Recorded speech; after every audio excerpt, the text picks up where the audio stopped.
రేవంత్ రెడ్డి గారు ఒక మాట అని అన్నారు, కింగా లేకపోతే నా బొంగ అని చెప్పి రేవంత్ రెడ్డి గారు మాట్లాడారు. ఎందుకు అని అంటే ఇవాళ నువ్వు జూబ్లీ హిల్స్ ఉప ఎన్నికల గెలుస్తే ఆబ్వియస్గా నువ్వు కింగే, లేకపోతే ఆబ్వియస్గా మనము బొంగే.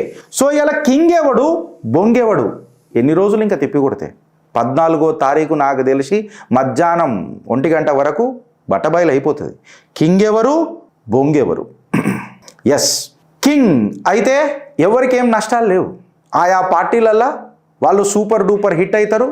ఆబ్వియస్గా నేను ఎంతో పెద్ద మేము అన్ని నరేటివ్లు ఆల్మోస్ట్ అన్ని పార్టీలకు మద్దతుగా వాళ్ళ స్ట్రెంగ్త్లు వీక్నెస్లు ఏమేమి ఉన్నాయని కంప్లీట్గా చెప్పినాం చిత్రగుప్తులు. సో వాళ్ళు కింగ్ న్యాచురల్గా అవుతారు. సపోజ్ బొంగ అయిపోతే మళ్ళా బొంగ అయిపోయిన వాళ్ళని for example Congress, BRS, BJP నేనేమంటున్నా, మళ్ళా రాహుల్ గాంధీ ఈ డూబ్తా హువా పడవల అందులోనే సఫర్ చేస్తాడా, అందులోనే ప్రయాణం చేస్తాడా, డూబ్తా హువా నావ్ మే డూబ్తా హువా యాత్రా కరుంగా అని చెప్పి రాహుల్ గాంధీ అంటాడా, లేక హమ్ దిల్ దే చుకే సనం అని చెప్పి చెప్పేస్తాడా రేవంత్ రెడ్డి గారికి అనేది ఒక క్వశ్చన్. అంటే నువ్వు కింగా లేదా బొంగ 14వ తారీఖు చాలా కీలకం కార్తీక మాసంలో.